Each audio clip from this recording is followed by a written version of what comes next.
A shout out to Ge.Holla and Hey, GeHolla, G.Holla. Ge.Holla, Charlamagne the God here, man. All y'all said entertainer, shout out my guy Ge.Holla of MycelebrityLife. Man, you need somebody cool, man. You need somebody smooth. You need somebody to know how to talk that talk to you to make sure that you're good. Because you know you got a lot of fools out here. You got a lot of wise, young, and old fools. But it's a gift when you get that divine, smart person that comes through and give you wisdom every time, and it's online. For y'all out there that's paying attention, make sure you're looking down because this brother's gonna be dropping some gems and some seeds for you to put up and shine with and get your mind right. Ladies and gentlemen, please welcome to the show. You know what I'm saying? A great young man, smart. His mother. Mama getting high. Daddy friend fucking her. She praying, asking God why that man keep touching her. Forced to wear a smile when you want to frown. Hard to go to school, look at teachers in the eye when you want to die. She got blood in her panties. Her period ain't come yet. Forced the mother don't see a daughter, just another check. Had 2 abortions, told the doctor she gonna keep the 3rd. I was the 3rd baby. Kicked out the shelter with a baby, now she on the curb. Word. That man 35, she was only 12, going to church in search of heaven, but finding hell.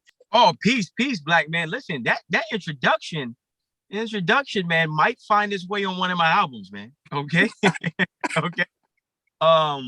Man, I'm doing great. You know, I'm prepping for my NLT tour, my No Labels tour, which is going to be the first Saturday after New Year's, and it's going to be a seminar for content creators, artists, and entrepreneurs. And what I want to do is, the purpose of me doing a tour is because, you know, I was signed, I got dropped from a major, and I had tremendous talent, and I wasn't willing to sell my soul. I wasn't willing to participate in homosexual activities. I wasn't willing to, you know, I wasn't willing to accept the lack of communication and access I needed to my A&Rs, to my managers. And it just was a very frustrating experience. And to create phenomenal music and to have it like just stay on a hard drive, and I can't put it out to the world, and I can't, it was very frustrating. And if I wasn't who I was, I probably would have quit. And I've basically built my brand off of CD sales.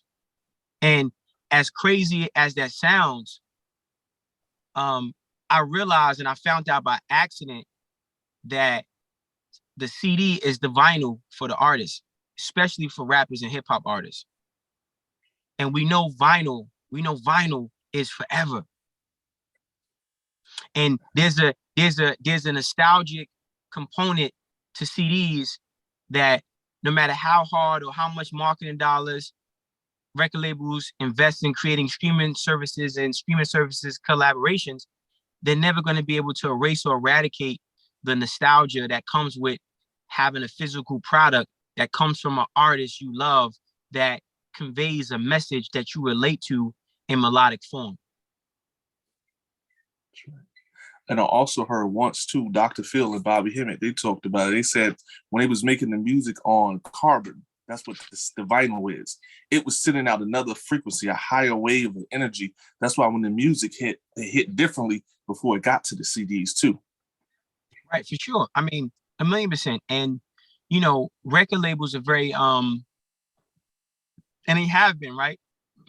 Excuse me. They've been very strategic and calculated with removing power out of the hands of the artist and into their hands, right?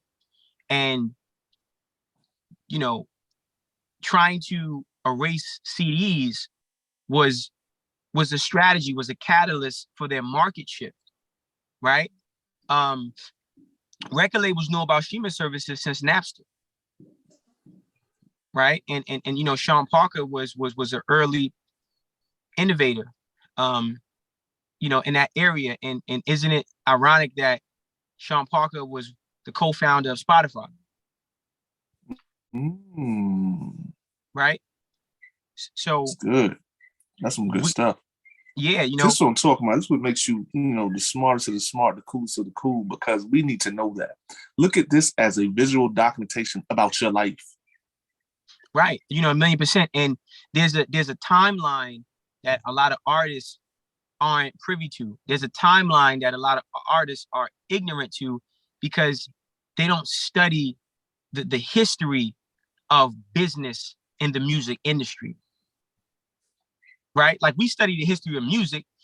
People could tell you who Tupac was, who Patti LaBelle was, who Michael Jackson was, who James Brown was. The history of musicians, but you're not studying the history of business in this industry. And, how labels foresight forces them to create contracts that protect them against the technology that's coming and emerging. So every artist in 2023 and beyond needs to start studying advertisement, AR, which is augmented reality, AI, which is artificial intelligence, robotics, neuroscience, right? Because now record labels wanted to purchase your publishing. Now record labels are going to want to purchase your neuromelanin.